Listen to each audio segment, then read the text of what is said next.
हरिओम नमो नमः। आप सभी का इस ज्ञान काशी चैनल में हार्दिक अभिनंदन है, स्वागत है। जैसा कि आप जानते हैं इसमें बहुत सारे पाठ चला रहे हैं। अभी हम काव्य प्रकाश पढ़ाने जा रहे हैं। काव्य प्रकाश में व्यंजना जो पर चल रहा है, लक्षणा मूला व्यंजना हो चुकी है। अभी अभिधा मूला व्यंजना शाब्दी व्यंजना है, लक्षणा मूला व्यंजना और अभिधा मूला व्यंजना। तो शाब्दी व्यंजना में जो लक्षणा मूला व्यंजना थी वो हो चुकी है। अभिधा मूला व्यंजना हम पढ़ाने जा रहे हैं। तो देखिए अभिधा मूला व्यंजना काव्य प्रकाश, ध्यान रखिएगा है, काव्य प्रकाश। देखिए उसका लक्षण लिखा अभिधा मूला व्यंजना का कि अनेकार्थस्य शब्दस्य वाचकत्वे नियंत्रिते संयोगाद्यैर अवाच्यार्थधिकृत व्यापृतिरंजनम, है कि नहीं। अनेकार्थस्य शब्दस्य वाचकत्वे नियंत्रिते संयोगाद्यैर है, और फिर आ निकला है एक से संयोगाद्यैर अवाच्यार्थधिकृत व्यापृतिरंजनम। ये पूरा समस्त पद है। संयोगाद्यैर अवाच्यार्थधिकृत व्यापृतिरंजनम, व्यापृति अंजनम, है कि नहीं। अंजनम, अंजनम कोई क्या कहते हैं, व्यंजना कहते हैं, समझे कि नहीं। तो व्यापृति ही जो व्यापार है, व्यापृति ही व्यापार है कि नहीं। व्यापृति किसको कहते हैं, व्यापार को। वो व्यापार क्या है, अंजन रूप व्यापार है। अंजन माने व्यंजना रूप व्यापार है, समझे कि नहीं। कहा भैया अनेकार्थ शब्द से आप जानते ही हैं कि कोई कोई शब्द होता है जिसका एक ही अर्थ होता है, कोई शब्द होता है जिसके अनेक अर्थ होते हैं। जैसे हरि शब्द क्या है, अनेकार्थक बंदर होता है, नारायण उसका अर्थ है। तो हरि शब्द क्या है, अनेकार्थक शब्द है। और घट शब्द क्या है, एकार्थक, उसका कम्बुग्रीवादिमान अर्थ ही है, इसलिए घट पट ये सब क्या है, इनका एक अर्थ है, अतः ये एकार्थक शब्द है। हरि क्या है, अनेकार्थक शब्द है, समझे कि नहीं। तो अनेकार्थ शब्द से ये व्यंजना जो व्यापार है, अभिधा मूला व्यंजना, वो कहाँ लगेगी, कहाँ किस विषय में है, तो जो अनेकार्थक शब्द है, समझे कि नहीं, जिनका अनेक अर्थ होता है।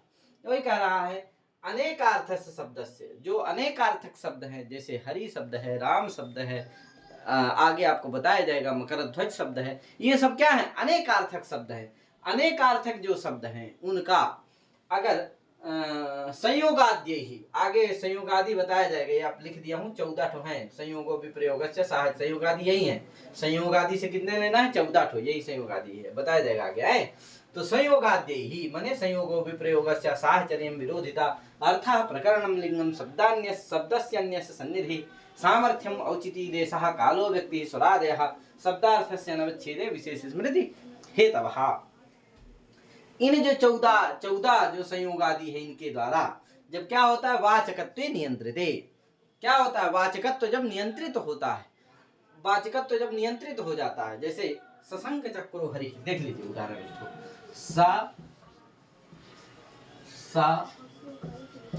शंख चक्रो हरि, हरि माने विष्णु, यहाँ क्या लेना है, हरि से अर्थ लेना है विष्णु। क्यों, सशंख चक्र के संयोग के कारण हरि का अर्थ क्या हो गया है, विष्णु।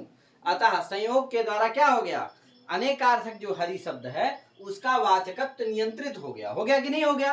क्यों, क्योंकि संयोग के कारण सशंख चक्र का संयोग किसके साथ है, बंदर के साथ थोड़ी है। बंदर थोड़ी शंख चक्र से युक्त है, अपितु शंख चक्र से युक्त तो कौन है, भगवान नारायण विष्णु।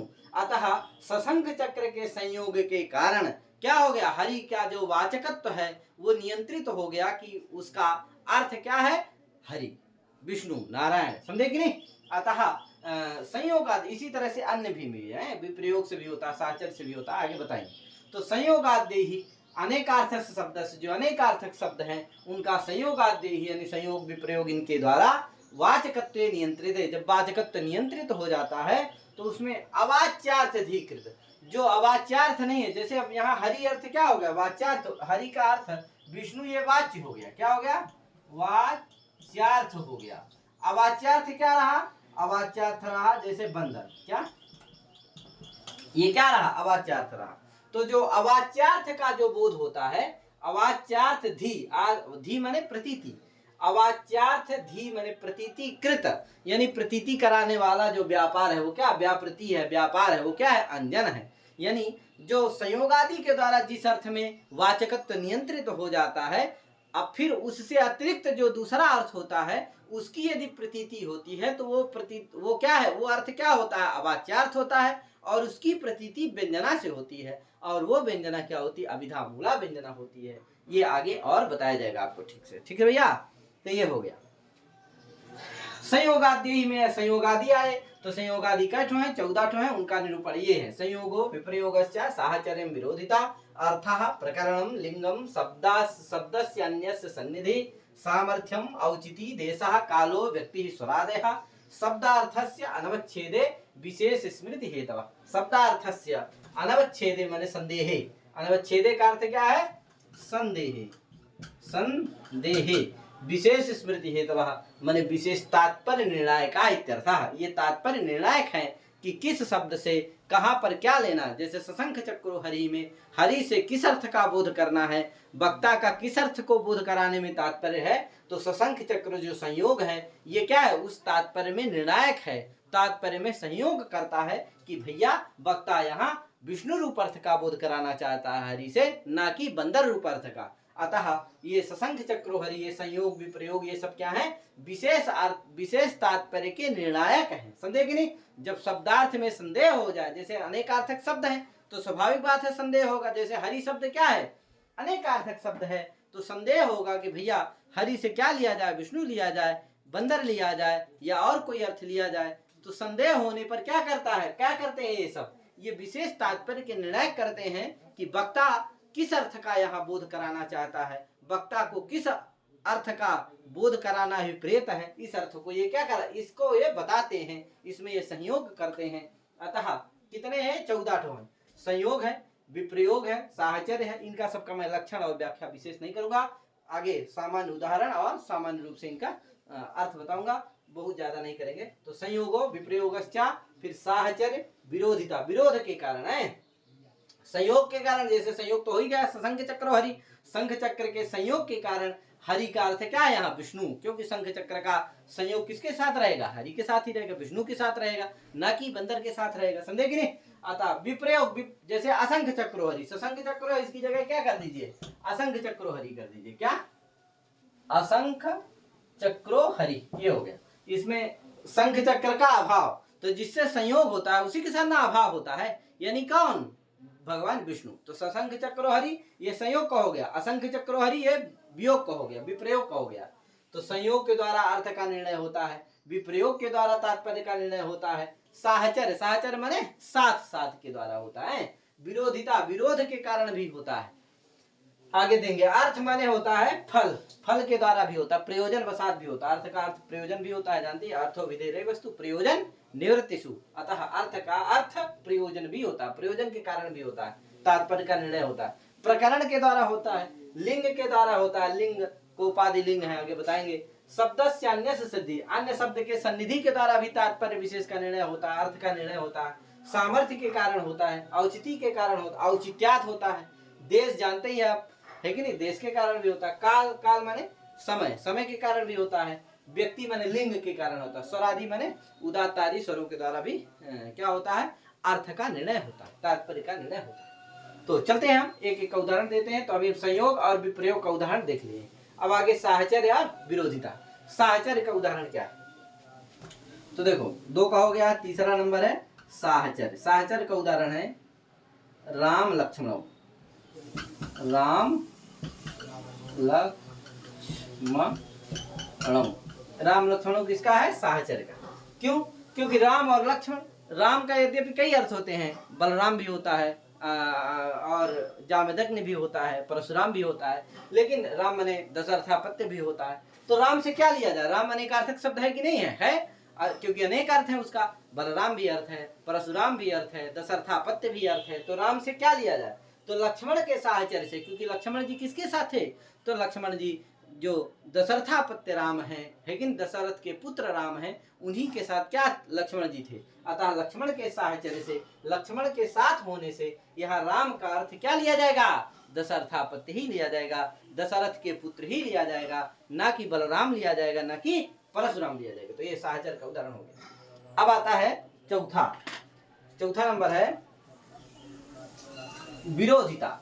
विरोध के कारण भी क्या होता है, अर्थ का निर्णय होता है। समझे कि नहीं, विरोध के कारण। तो विरोध के कारण, जैसे राम अर्जुन गतिस्तयो, रामार्जुन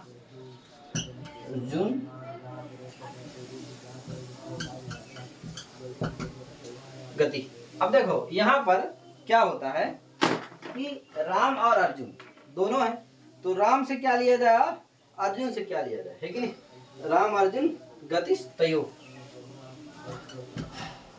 ये दिया। यहाँ क्या लेना है, तो राम से यहाँ क्या लेना है, भार्गव लेना है, यानी परशुराम लेना है, और कार्तवीर्य लेना है। यहाँ जो विरोध है वो है वध्यवादक, वध्य घातक भाव, है कि नहीं। एक ठो क्या है, वध्य है, एक ठो क्या है, उसका घातक है, मारने वाला है।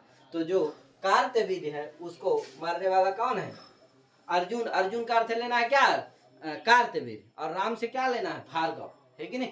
तो इस तरह से यहाँ राम अर्जुन विरोध के कारण, क्योंकि दोनों का विरोध था, समझे कि नहीं। तो विरोधात अर्जुन से पांडव पुत्र अर्जुन नहीं लेना है, समझे कि नहीं। और राम से दशरथापत्य राम नहीं लेना है, बलराम नहीं लेना है कि नहीं, अपितु भार्गव लेना है, परशुराम लेना है, और कार्तवीर्य लेना। अर्जुन से क्या लेना है, कार्तवीर्य, विरोध के कारण, क्योंकि दोनों का विरोध था क्या, वध्य घातक भाव। एक वध्य था, कार्तवीर्य, कार्तवीर्य क्या थे, अर्जुन। अर्जुन का जो अर्थ कार्तवीर्य है वो वध्य है, और जो घातक है वो राम है, राम ने भार्गव।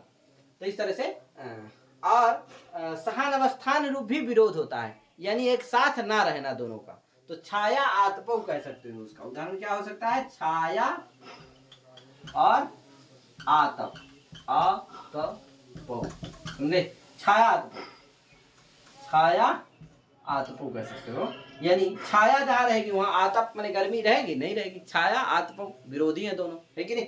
अतः सहान अवस्थान है, जहाँ छाया है वहाँ आतप नहीं, जहाँ आतप है वहाँ छाया नहीं। इस तरह से छाया आतपव क्या हो गया, विरोध का एक उदाहरण हो सकता है सहान अवस्थानत लेने पर। सहान अवस्थानत का मतलब समझ गए ना, एक साथ दोनों का न रहना, ये हो गया क्या, विरोध का। अब आया क्या, अर्था। अर्था माने प्रयोजन वसात भी अर्थ का निर्णय होता है, प्रयोजन वसात भी तात्पर्य का निर्णय होता है। तो जैसे दिखा, स्थाणुम वंदे, स्थाणुम भज भवच्छिदे, स्थाणुम ये अर्थ का उदाहरण है भैया, अर्थ का उदाहरण है, स्थाणुम भज भवच्छिदे, भवच्छिदे, यानी संसार का छेदन करने के लिए, संसार में जो कठिनाई है उनको पार करने के लिए क्या करना चाहिए, स्थाणु भज, स्थाणु की वंदना करो। अब स्थाणु माने क्या होता है, तो स्थाणु माने खूंटा भी होता है, स्थाणु माने देव भी होता है, स्थाणु अनेकार्थक शब्द है कि नहीं। तो स्थाणु से यहाँ क्या लिया जाए, स्थाणुर्वा, नाध्रुवा, शंकु, स्थाणु, रुद्र, उमापति, ये सब स्थाणु के अर्थ हैं। तो स्थाणु से क्या लिया जाए, तो स्थाणु से भैया यहाँ शंकु नहीं लेना है, खूंटा नहीं लेना है। स्थाणु माने लकड़ी का, रज्जु का, लकड़ी का जो शुष्क लकड़ी विशेष है उसको नहीं लेना है, शुष्क यूप विशेष उसको नहीं लेना है। अब तो क्या लेना है, स्थाणु से यहाँ शिव को लेना है, समझे, प्रयोजन वसात। स्थाणु से किसको लेना है, शिव को। क्यों, क्योंकि स्थाणु को भजने से, स्थाणु को वंदना करने से भवच्छेद नहीं होने वाला है, संसार से पार होने वाला नहीं है, कठिनाइयों से पार होने वाला व्यक्ति नहीं है। अभी तो शिव की वंदना करने से है, शिव को भजने से है। अतः प्रयोजन वसात यहाँ स्थाणु का अर्थ क्या लेना है, शिव लेना है। तो अतः प्रयोजन वसात अर्थ का यहाँ क्या हो गया, निर्णय हो गया कि स्थाणु से क्या लेना है, शिव लेना है। ठीक भैया, ये हो गया क्या, अर्था। प्रकरणम, प्रकरण से भी होता है, प्रकरण का उदाहरण है, प्रकरण, प्रकरण का उदाहरण है सर्वम जानाति देवा, वही स्थाणुम भज भवच्छिदे इति हरे, हरि लेना है। फिर सर्वम जानाति देवा, सर्वम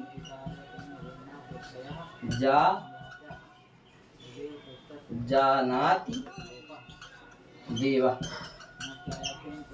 अब यहाँ देखो, सर्वम जानाति देवा, देव जो है सभी जानते हैं। देव से किसको लेना है, अब कोई है बातचीत कर रहा है, बड़ी नेतागिरी बता रहा है, तो उसको कहते हैं अरे भैया देवा सर्वम जानाति, ये सब क्या है, सब जानते हैं। तो यहाँ देव से क्या लेना है, देव माने हरि नहीं लेना, देव माने शंकर नहीं लेना, देव माने और कोई इंद्र नहीं लेना, देव माने क्या लेना है, देव माने युष्मदर्थ। ये जो हैं आप भैया सब जानते हैं, हम मान लिए, चलो हम ही हार मान लिए भैया, आप ही सब जान रहे हैं।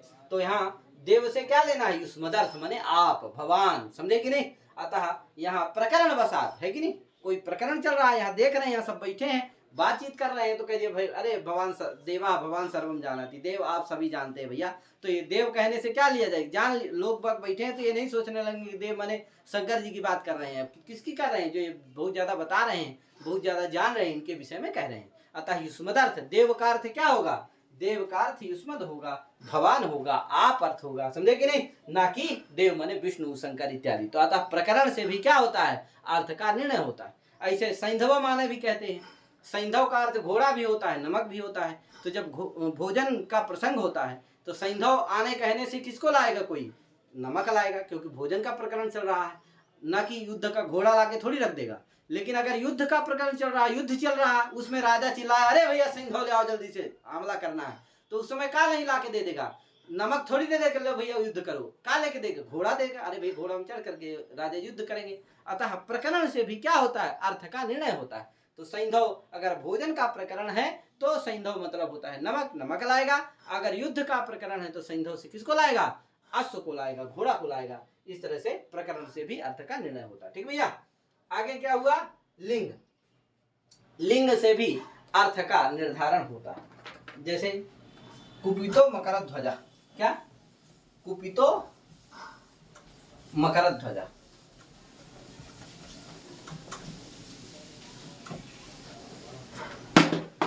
मकर ध्वज जी कुपित हो गए है कि नहीं, किसका है, लिंग का। लिंग माने चिन्ह, चिन्ह है, कुपितो मकर ध्वज, कुपितः मकर ध्वज, ठीक है नहीं। तो ये मकर ध्वज शब्द जो है अनेकार्थक है, लेकिन यहाँ मकर ध्वज से क्या लेना है, कामदेव, काम देवा। मकर ध्वज का अर्थ समुद्र भी होता है, मकर ध्वज का अर्थ मकर का ध्वज से भी होता है।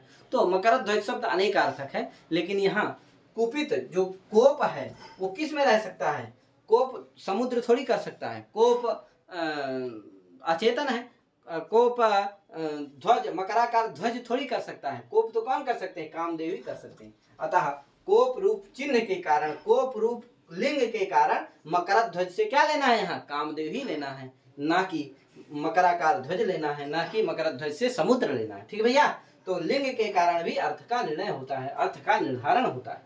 ये हो गया शब्द से अन्य सन्निधि। अब देखो अन्य शब्द के सन्निधि के कारण भी अर्थ का निर्णय होता है, शब्द के सन्निधि के कारण भी अर्थ का निर्णय होता है। जैसे देवस्य पुरारे पुराराते, लेकिन अब देखो देवस्य पुरारी इत्यादि है। अब देखो यहाँ देवस्य देवस्य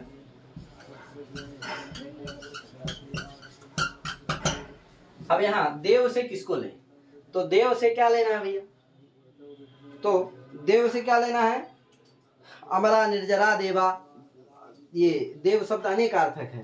राजा भट्टारको देवा, देवो मेधे सुरे रागी इत्यादि से देव शब्द क्या है, अनेकार्थक शब्द है। तो देव से यहाँ क्या ले, है कि नहीं।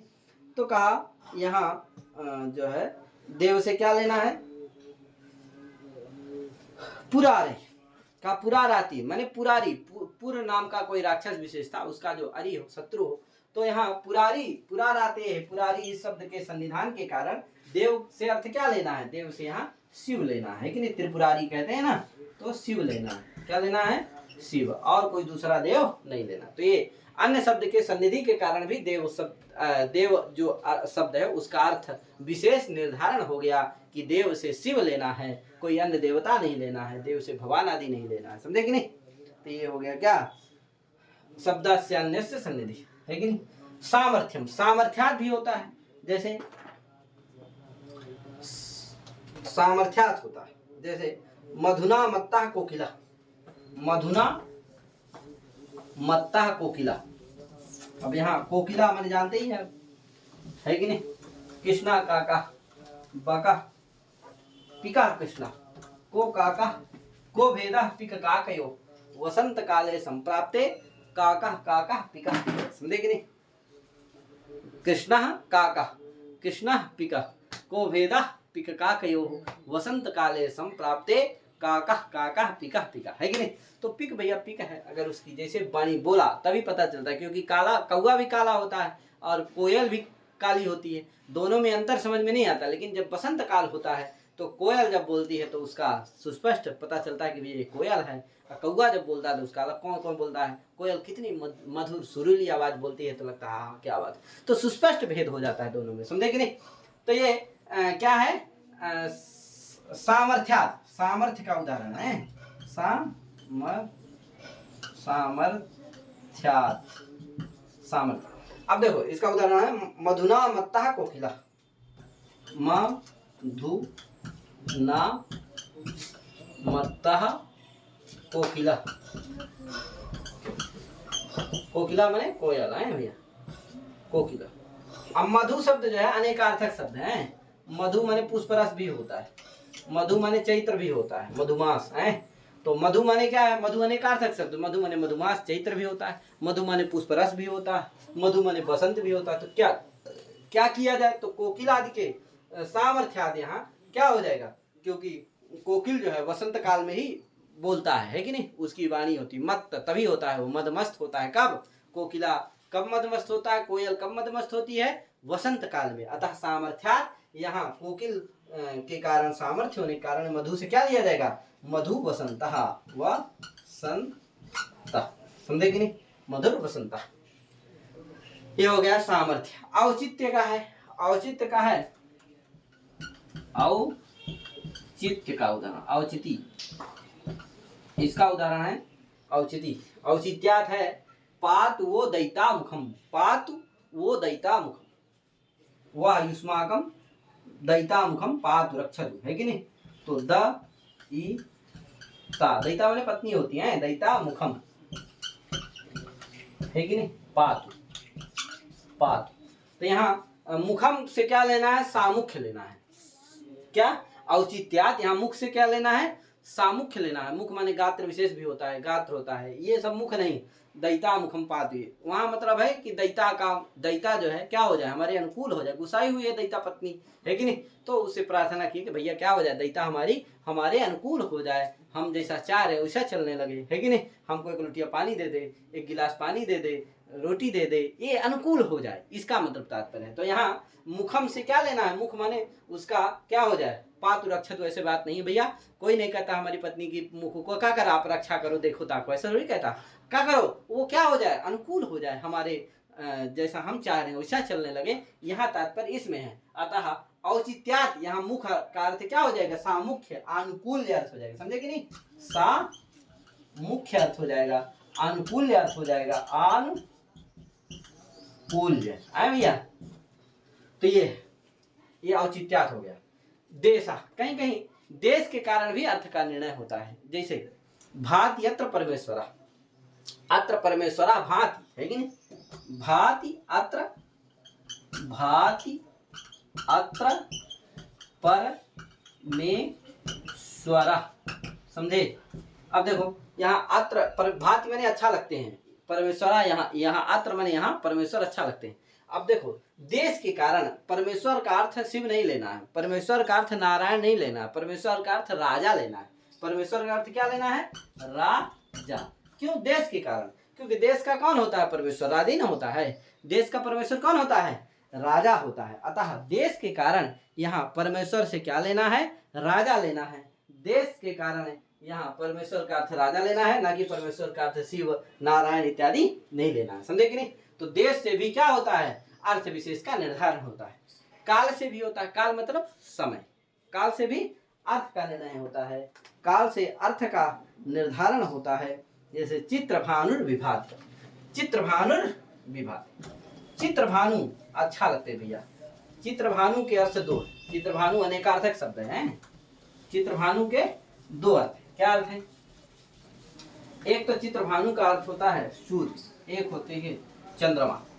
तो ये चंद्रमा और सूर्य, इसके दो अर्थ हैं, ठीक है। चित्रभानु के काल, काल माने समय, काल, इसका उदाहरण चित्रभानुर्विभाति, चित्रभानु विभाति, भात। इसके यहाँ चित्रभानु, इसके दो अर्थ हैं, क्या क्या, चंद्र और सूर्य। तो अगर रात्रि के समय कहेंगे कि चित्रभानु विभाति, तो आप समझ जाएंगे रात्रि में कौन क्या रहता है, सूर्य रहता है क्या, नहीं, कौन रहता है, चंद्र। अतः चंद्र, तो रात्रि के समय अगर काल, देखिए काल माने समय, तो अगर रात्रि के समय, रात्रि काल में अगर कहेंगे चित्रभानु विभाति, तो मतलब कौन अच्छा लग रहा है, चित्रभानु का अर्थ क्या होगा, चंद्रमा। अगर सूर्य सुबह सुबह कहेंगे बढ़िया, आहा कन्याकुमारी के पास गए समुद्र के किनारे, कहा चित्रभानु विभाति, चित्रभानु अच्छा लग रहे हैं, तो मतलब कौन है, चित्रभानु का अर्थ क्या होगा, दिन में सूर्य, है कि नहीं, क्योंकि दिन में तो चंद्रमा रहती नहीं, इसलिए दिन में चंद्र अर्थ तो हो नहीं सकता है। अतः दिन में अगर कहे तो चित्रभानु का अर्थ क्या हो जाएगा, सूर्य। अगर रात में कहे तो चित्रभानु का अर्थ क्या हो जाएगा, रात का समय है तो चित्रभानु का अर्थ चंद्र हो जाएगा। तो इस तरह से काल से भी अर्थ का निर्धारण होता है। ठीक भैया। कालो व्यक्ति है, व्यक्ति माने होता है लिंग, व्यक्ति माने लिंग, तो व्यक्ति, व्यक्ति व्यक्ति मतलब लिंग लेना है, पुंस तो आदि लिंग लेना। अब देखो जैसे दिया पुंस तो स्त्री तो नपुंसक, जैसे नपुंसक करते हैं मित्रम, मित्रम भात कहते हैं, क्या मित्रम भात, और मित्रो भाति, मित्र या मित्रो भात। मित्रो भाति में मित्र क्या है, पुल्लिंग है, मित्रम भाति में मित्र क्या है, नपुंसक लिंग है। तो अगर मित्रम नपुंसक लिंग वाला कहे तो समझ जाना कि सुहृद को कह रहा है, मित्रम भाति माने सुहृद। अगर मित्रो भाति कह रहे हैं तो मतलब है क्या है, सूर्य, समझे कि नहीं। तो मित्रो भाति माने रवि, सूर्य, और मित्रम भाति मतलब सुहृद, सुहृद, है कि नहीं। आइए मित्रो भाति कहेंगे तो रवि, रवि माने सूर्य, समझे कि नहीं। तो इस तरह से इसके अर्थ कर लेना है मित्र ही शब्द, लेकिन उसके मित्र शब्द के दो अर्थ हैं, क्या, सुहृद, सुहृद माने जानते हैं आप, सखा, प्रेमी, तो सुहृद और रवि, सूर्य। तो अगर नपुंसक लिंग है तो मित्र का अर्थ होता है सुहृद, सखा, प्रेमी। अगर पुल्लिंग है तो मित्र का अर्थ होता है रवि, सूर्य, समझे कि नहीं। तो लिंग से भी क्या होता है, अर्थ का निर्धारण होता है, समझे कि नहीं। कोई मित्रम भाति कहे ना तो तुरंत समझ जाना कि भैया मित्र माने सखा के लिए कह रहा, और कोई मित्रो भाति कह देना कहेगा तो समझ लीजिएगा तुरंत कि भैया पुल्लिंग का प्रयोग किया है, अतः क्या है, ये सूर्य को कहना चाह रहा है, रवि को कहना चाह रहा है। तो लिंग से भी क्या होता है, अर्थ का निर्णय होता है। व्यक्ति से भी क्या होता है, अर्थ का निर्णय। स्वर से भी होता है कि नहीं, स्वर से भी अर्थ का निर्णय होता है कि नहीं। जैसे इंद्र शत्रु वर्धस्व कहा, इंद्र शत्रु वर्धस्व, महाभाष्य में आया इंद्र शत्रु वर्धस्व। यहाँ अगर क्या करते हैं, इंद्र शत्रु यश सा इंद्र शत्रु, इंद्र शत्रु वर्धस्व, अथवा इंद्रस शत्रु इंद्र शत्रु, है कि नहीं। इंद्र का शत्रु इंद्र शत्रु, अथवा इंद्र शत्रु यस्य, इंद्र है शत्रु जिसका, तो बहुव्रीहि समास भी हो सकता है और तत्पुरुष भी हो सकता है, लेकिन अर्थ दोनों का अलग अलग होगा। बहुव्रीहि होगा तो अलग अर्थ होगा, तत्पुरुष होगा तो अलग अर्थ होगा, है कि नहीं। लेकिन अगर स्वर से भी अर्थ का निर्णय होता है, यदि स्वर से जान लेंगे, अगर समास से अंतोदात्ता, अंतोदात्त कर दिए तो समझो कि तत्पुरुष होगा। अगर क्या किया, पूर्व पद प्रकृति स्वर कर दिए, बहुव्रीहि के पूर्व पद प्रकृति स्वर कर दिया तो बहुव्रीहि हो गया, पूर्व पद प्रकृति स्वर किए तो बहुव्रीहि, समास से अंतोदात्ता किए तो तत्पुरुष। तो स्वर से क्या हो गया, अगर समास से अंतोदात्ता किए तो तत्पुरुष वाला अर्थ निकलेगा, इंद्र से शत्रु माने इंद्र का शत्रु। अगर पूर्व पद प्रकृति शुरू किए तो बहुव्रीहि वाला अर्थ निकलेगा, यानी इंद्र शत्रु यश सा इंद्र शत्रु, समझे कि नहीं। तो स्वर से भी अर्थ का निर्णय होता है। यद्यपि स्वर का यहाँ विशेष चर्चा नहीं है, क्योंकि स्वर का काव्य में गणना नहीं, वेद में ही है, अतः स्वरो न गण्यते इत्यादि लिखे, है कि नहीं। इंद्र शत्रु इत्यादि वेद एव न काव्य स्वरो विशेष प्रतीत, है कि नहीं। काव्य में स्वर विशेष प्रतीति कराने वाला नहीं होता, समझे कि नहीं। इस तरह से क्या हो गए, संयोगो विप्रयोगश्च साहचर्यं विदोधिता अर्थः प्रकरणं लिंगं शब्दान्य शब्दस्यान्यस्य सन्निधि सामर्थ्यम औचिति देशः कालो व्यक्ति स्वरादयः शब्दार्थस्य अनवच्छेदे विशेष स्मृति हेतवः। ये क्या है गए 14 के उदाहरण हमने बता दिया। अब आगे आदि से और कुछ लिया है तो उस पर हम चर्चा करने। तो इस तरह से संयोगाद स्वरादय हमें आदि शब्द आया है। आदि शब्द से क्या लेना है, अभिनय आदि लेना है, ये काव्य प्रकाश ने कहा। अर्थात संयोग विप्रयोग साहचर्य विरोधिता ये पूर्व में बताएं जो 14 वो तो हैं ही, उनके अतिरिक्त भी कुछ हैं जिनसे अर्थ का निर्णय होता है, अर्थ विशेष तात्पर्य विशेष का निर्णय होता है। तो कौन लिया, अभिनय आदि का। अभिनय आदि में भी देखिए आदि पद आया है, तो आदि से क्या लेना है, तो अपदेश लेना है। अपदेश माने क्या होता है, अपदेश किसे कहते हैं? तो अपदेश का लिखा है लक्षण, हृदय निहित हस्तादिना अभिमत निर्देशा। हृदय निहित हस्तादिना अभिमत निर्देशा, नहीं हस्त आदि के द्वारा निर्देश कर देना, भैया ये वाला है, अरे वो ले आओ, वो ले आओ, वो ले आओ, तो क्या होता है? अर्थ विशेष का निर्णय होता है। बहुत सारी किताबें रखी, कहनी भैया ये नहीं वो लाओ, तो उससे क्या हो गया? वो वाली किताब ले आ दिया। तो इससे भी, निर्देश से भी क्या होता है? अर्थ विशेष का निर्धारण होता है, अर्थ विशेष का निर्णय होता है। समझे कि नहीं? तो जैसे दिया इसका अभिनय आदि में, जैसे अभिनय आदि को कुछ दिया है कि भैया काव्य प्रकाश जी ने उदाहरण दिया कुछ, एतावन मात्र स्तनिका, एतावन मात्राभ्याम अक्षिपत्राभ्याम, एतावन मात्रावस्था, एतावन मात्रैः दिवसैः, है कि नहीं? ये इत्यादि अभिनयादयः, अभिनयादय अभिनय है यहाँ, अर्थात एतावन मात्र स्थनिका, है कि नहीं? वो व्याख्या नहीं करूँगा मैं इसकी। और एतावन मात्राभ्याम अक्षिपत्राभ्याम, ऐसी नायिका के विशेष बारे में है कि ये नायिका इतने दिन में ही देखिए कितने सुंदर हो गई है, कितनी यौवन हो गई है, कितनी युवती हो गई है, ये उसके बारे में चर्चा है कि नहीं? एतन मात्रा, ऐसा अभिनय आदि करके बताया कि भैया इतने 10 दिन में ही, एतावन मात्र ही दिवस ही, अर्थात 10-15 दिन में ही क्या हो गई? ये ऐसी हो गई। तो इस तरह से ये अक्षिपात्राभ्याम, इसके ऐसे आँख पात्र हो गए और आँख हो गए, इस तरह की इसकी अवस्था हो गई, और इस तरह से इसका वर्णन है। तो इस तरह से अभिनय के द्वारा भी अर्थ विशेष का निर्णय होता है। समझे कि नहीं?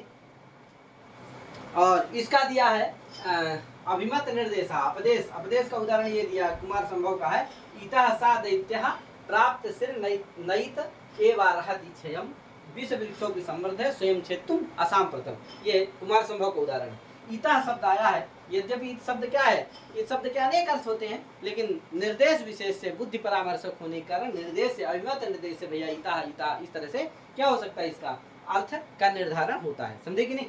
तो ये हो गया। आगे इसकी कुछ व्याख्या लिखी हुई है, इस पर हम चर्चा करते हैं।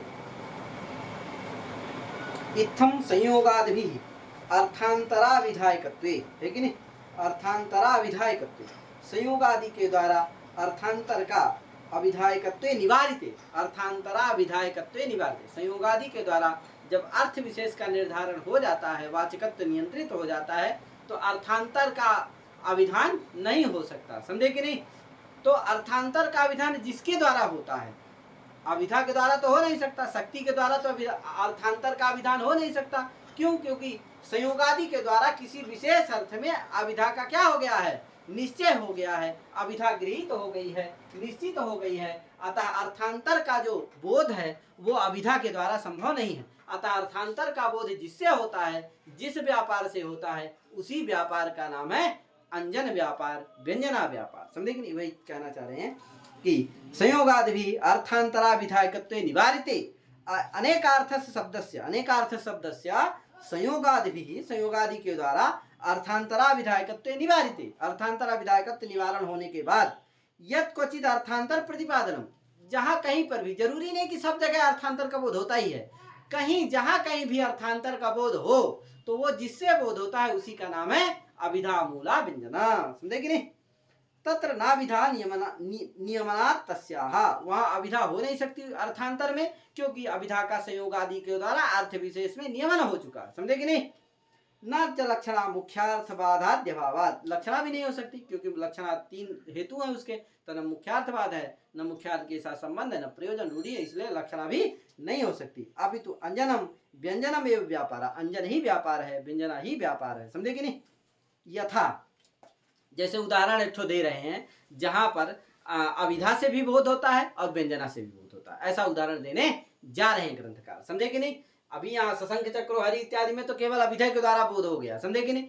व्यंजना के द्वारा बोध हुआ नहीं हुआ, एक ही अर्थ का बोध हुआ है, हरि का बस। तो इसलिए ऐसा उदाहरण देने जा रहे हैं जहां अभिधा से भी बोध होता है और फिर उससे अतिरिक्त अर्थ जो है उसका भी बोध होता है व्यंजना के द्वारा। समझे कि नहीं? उसका उदाहरण देने जा रहे हैं। तो इसका श्लोक के माध्यम से श्लोक लिखे, श्लोक तो ग्रंथकार ऐसे उदाहरण को दे रहे हैं जिससे जहाँ अभिधा के द्वारा भी अर्थ का बोध होता है और व्यंजना के द्वारा भी। तो देखिए उदाहरण है, भद्रात्मनः दुरधिरोह तनोः विशाल वंशोन्नतेः कृतशिली मुख संग्रहस्य यस्य अनुपप्लुत गतेः परवारणस्य दानाम्बुसेक सुभगः सततम करः अभूत। है कि नहीं? भद्रात्मनः षष्ठंत है, दूराधिरोह तनो, ये भी समस्त षष्ठंत पद है। विशाल वंशोन्नते, ये भी समस्त षष्ठंत पद है। कृत शिली मुख संग्रहस्य, कृत शिली मुख संग्रहस्य, फिर यस्य जानी रहे हम, अनुपप्लुत गते, ये भी समस्त षष्ठंत पद है। परवारणस्य, ये भी समस्त षष्ठंत पद है। दानाम्बुसेक सुभगः, ये प्रथमांत है जो कि करह का विशेषण है। दानाम्बुसेक सुभगः करह सततम अभूत, है कि नहीं? सततम दानाम्बुसेक सुभगः करह अभूत, है कि नहीं? अब देखिए इसका अन्वय मैंने लिख दिया यहाँ, यस्य करह, कि राजा का वर्णन है, इसमें दो बोध होता है, दो अर्थों का बोध होता है, एक राजा का, एक तो गज का, हाथी का। तो राजा का बोध अभिधा के द्वारा होता है और गज का बोध व्यंजना के द्वारा होता है। ठीक भैया? अब देखिए राजा का बोध कैसे होता है, पहले हम उस पर चर्चा करेंगे। यस, यस राज्ञः माने जिस राजा का, करह माने हाथ, है कि नहीं? सततम माने निरंतर, है कि नहीं? जिस राजा का हाथ निरंतर क्या है भैया? दानाम्बुसेक सुभगः अभूत, दान ही अम्बु है, जल है कि नहीं? दान ही क्या है? अम्बु है, जल है। उसी का जो सेक है, उससे सुभग है, माने सुंदर है, मनोहर है, अच्छा है, अच्छा हुआ, सुभगा अभूत, अच्छा हुआ, मनोहर हुआ, है कि नहीं? अर्थात जिसका हाथ दान दे, निरंतर दान रूपी जो जल है उससे धोया हुआ है, धोए से सुंदर है, अच्छा है, मनोहर है, अर्थात जो सतत दान देता है, ऐसा जो राजा है कि नहीं? ऐसा उसका कर है कि सदा दान से सुशोभित है, समझे कि नहीं? और भैया वो राजा कैसा है? तो ऐसे इस तरह तो उसका कर हुआ, यस्य करः सततम दानाम्बुसेक सुभगः अभूत, है कि नहीं? ऐसा उसका कर है।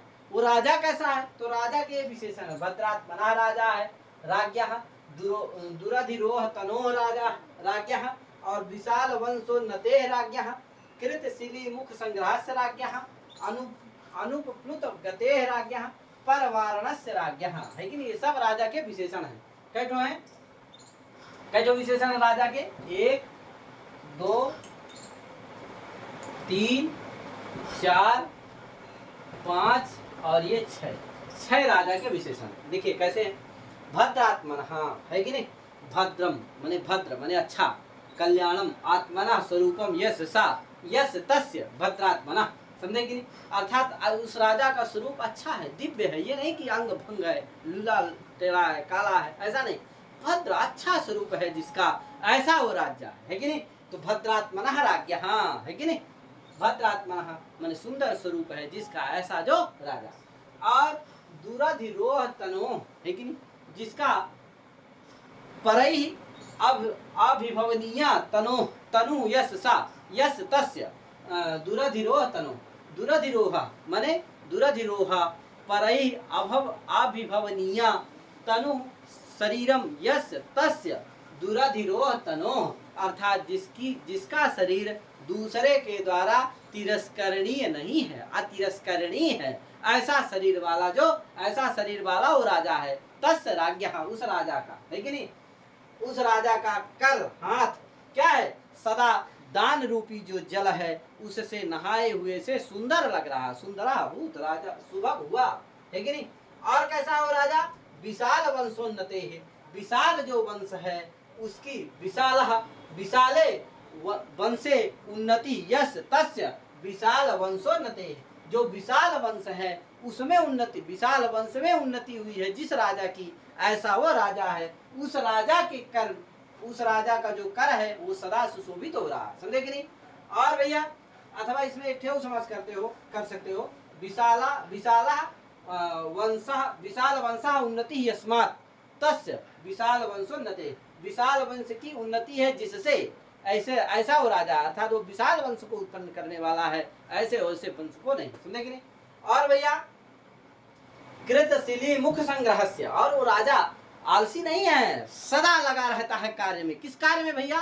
तो कहा कृतशिली मुख संग्रहस्य, का भैया कृतः माने विहितः, शिली मुखानां बाणानां संग्रहाभ्यासः येन तस्य कृतशिली मुख संग्रहस्य, अर्थात जिसने बाणों का अभ्यास दिन रात किया है, ऐसा जो राजा है, ऐसा राजा है, उसके कर सतत दानाम से सुशोभित हो रहे हैं, समझे कि नहीं, सुशोभित हुए। कृत शिली मुख संग्रहस्य, समझे कि नहीं, तो कृतः विहितः शिली मुखा नाम माने बाणा नाम, शिली मुख किसको कहते हैं, बाण को, तो शिली मुखा नाम बाणा नाम संग्रह माने अभ्यास, तो संग्रह, संग्रह माने इकट्ठा मत समझ लेना, संग्रह अभ्यासः एन तस्य कृत शिली मुख संग्रहस्य, समझे कि नहीं, षष्ठ्यंत पद है। और भैया अनुपप्लुत गते, अर्थात अनुपप्लुता अबाधिता गति ज्ञानम यस तस्य, अनुपप्लुत गते अर्थात जिसका गति ज्ञान बाधित नहीं है, अबाधित ज्ञान है जिसका, उसको क्या कहते हैं, जिसको ब्रह्म विषय ज्ञान है, क्योंकि कौन सा ज्ञान बाधित नहीं है, पर ब्रह्म विषय जो ज्ञान है वही बाधित नहीं है, पारमार्थिक जो ज्ञान है वही बाधित नहीं है कि नहीं। अब बाकी तो सब क्या है, बाधित है। अतः अनुपपुलित गते, ऐसा जो राजा है, और पर वारणस्य है कि नहीं, परस्य परई जो पर हैं, कौन, शत्रु हैं, परान निवारयति इति परवारणः तस्य परवारणस्य, अर्थात जो शत्रुओं का निवारण कर देता है, ऐसा जो राजा है, उस राजा के जो कर हैं वह सतत दानाम्बुसेक से सुशोभित हुए, समझे कि नहीं। तो ऐसे ये राजा के कितने विशेषण, 6 विशेषण है। तो बताओ किस, इससे कौन प्रतीत हुआ, राजा, समझे कि नहीं। तो अभिधा के द्वारा कौन प्रतीत हुआ, राजा। अब व्यंजना के द्वारा कौन प्रतीत होगा, गज, हाथी। कैसे भैया, तो कहा यस्य, यस्य माने दूसरा अर्थ कैसे निकलेगा बता रहा हूँ, यस, यस्य माने गजस्य, लेकिन यस्य गजस्य क्या है, परवारणस्य, ये पहले लेना, क्या, परवारणस्य, परस्य परवारणस्य, परस्य माने उत्कृष्टस्य, वारणस्य माने गजस्य, है कि नहीं, वारण माने क्या, गज लेना। अभी परवारणस्य का अर्थ ले लिए थे, परवारण का अभिधा से क्या अर्थ लिए थे, वारण का अर्थ लिए थे अभिधा के द्वारा कि निवारण जो करता है। अब व्यंजना के द्वारा क्या अर्थ उसका निकला, परवारणस्य माने गजस्य, समझे कि नहीं। तो परवारणस्य गजस्य, उत्कृष्ट गजस्य, है कि नहीं, जो उत्कृष्ट गज है उसका करह माने सुंडा दंडः। अब गज का दंड क्या होगा, गज का कर क्या होगा, हाथ क्या होगा, तो सुंडा दंडः। यस्य परवारणस्य करह माने सुंडा दंडः, है कि नहीं, सततम माने निरंतर, दानाम्बुसेक सुभगः, है कि नहीं, दानाम्बुसेक सुभगः अर्थात मद जल के द्वारा क्या किया है, जिसने भ्रमर आदि को इकट्ठा किया है, दानाम्बुसेक मत जल से सुशोभित हो रहा, मत जल से, मद मत उसका मद होता है ना, वह मद जल से सुशोभित हो रहा, ये अर्थ लेना है। और विशाल वंशोन्नति है, अर्थात विशाल वंशा उन्नति पीठ है, पृष्ठ वंश, पृष्ठ भागा यस तस्य विशाल वंशोन्नति, है कि नहीं। कृत शिली मुख संग्रहस्य अर्थात मद जल के द्वारा जिसने क्या किया है, शिली मुख भ्रमरों को संग्रह कर लिया है, ऐसा वो क्या है, गज है। कृत शिली मुख संग्रहस्य अनुपप्लुत गते है, अर्थात अनुपप्लुता यानी अबाधिता गति गमनम यस तस्य अनुपप्लुत गते, अर्थात जिसकी गति गमन बाधित नहीं है, अर्थात वो हाथी है, कहीं से भी चल देता हमारा, जिसकी कोई गति बाधित करने वाला नहीं। तो इस तरह से गज अर्थ भी आ रहा है और राजा अर्थ भी निकल रहा है। तो जो गज अर्थ है वो किसके द्वारा निकल रहा है, वो अभिधा के व्यंजना के द्वारा, और जो राजा अर्थ निकल रहा हो अभिधा के द्वारा। अतः क्या हो गया यहाँ, यहाँ क्या है, अभिधा मूला व्यंजना है, ठीक है भैया, ये अभिधा मूला व्यंजना का उदाहरण। आगे लिखा तद्युक्तो व्यंजका शब्द, अब उस व्यंजना से जो युक्त होता है उसको क्या कहते हैं, व्यंजक शब्द कहते हैं। लक्षणा से युक्त शब्द जो होता है लक्षक शब्द कहता है, लक्षक शब्द कहते हैं उसको। जो अभिधा से युक्त शब्द होता है उसको क्या कहते हैं, सक्त कहते हैं, है कि नहीं। और जो व्यंजना से युक्त शब्द होता है उसको व्यंजक शब्द कहते हैं, ठीक भैया। यत सो अर्थांतर युक्त था का भैया, जो यत सो माने व्यंजका शब्द, जो व्यंजक शब्द है वो अव्यवद, एक क्या होता है, व्यंजक शब्द से पहले क्या होता है कि अब अभिधेय अर्थ प्रतीत होता है, अभिधेय अर्थ के बाद जो व्यंग्य अर्थ है वो प्रतीत होता है। तो अभिधेय जो शब्द है वह व्यवधानेन यानी अभिधेय अर्थ के द्वारा जो वाच्य अर्थ है तदनंतर अभिधेय व्यंग्य अर्थ को कहता है। अतः जो अभिधेय अर्थ है वो भी व्यंजक है, समझे कि नहीं। जो व्यंग्य अर्थ है उसके व्यंजक व्यंजन में सहकारी कारण है कौन, अभिधेय अर्थ भी। अतः शब्द मुख्य व्यंजक है लेकिन जो उसका अर्थ है अभिधेय अर्थ है वो भी सहकारी कारण है। इसी तरह से शाब्दी व्यंजन में शाब्दी व्यंजना में ध्यान रखना, शाब्दी व्यंजना में शब्द मुख्य व्यंजक होता है, अर्थ सहकारी कारण होता है, और जो अर्थी व्यंजना होती है उसमें अर्थ व्यंजक होता है, शब्द सहकारी कारण होता है, क्योंकि शब्द और अर्थ दोनों हमेशा एक साथ रहेंगे, है कि नहीं। सिद्धे शब्दार्थ संबंध है, शब्द और अर्थ का संबंध, शब्द अर्थ संबंध क्या है, नित्य है। तो जहां शब्द रहेगा वहां अर्थ रहेगा, जहां अर्थ रहेगा वहां शब्द रहेगा। न सोस्ति प्रत्यो लोके यह शब्दानुगमाद्रिते अनुविद्धम विज्ञानम सर्वम शब्देन भासते। तो इसलिए जहां शब्द है वहां अर्थ है, जहां अर्थ है वहां शब्द है। तो शब्द व्यंजक है मतलब अर्थ भी वहां है, और वो सहकारी कारण है, सहायक है, हेल्प करने वाला है, समझे कि नहीं। और जहां अर्थी व्यंजना रहेगी वहां अर्थ व्यंजक रहेगा, शब्द क्या रहेगा, सहकारी कारण रहेगा, सहायक रहेगा, हेल्प करने वाला रहेगा, समझे कि नहीं। तो इस तरह से इसको आप समझ लेना। अर्थो, यही देखो लिखा, अर्थोपि व्यंजकस्तत्र सहकारितया मतः। अर्थ भी क्या है वहां, व्यंजक है लेकिन सहकारी कारणतया है, समझे कि नहीं। तथा माने व्यंजक, हाँ व्यंजक है। इति काव्य प्रकाशे शब्दार्थ स्वरूप निर्णयो नाम द्वितीय उल्लास। इस तरह काव्य प्रकाश में शब्दार्थ स्वरूप का निर्णय करने वाला द्वितीय उल्लास हुआ। इस तरह से द्वितीय उल्लास पूरा हो गया। आगे इसके बारे में और भी आगे चर्चा होगी तो आगे बताएंगे। तो इतने करके अपनी बारी विराम देते हैं। सभी को हरिओम नमो नमः, जय श्री राम। द्वितीय उल्लास।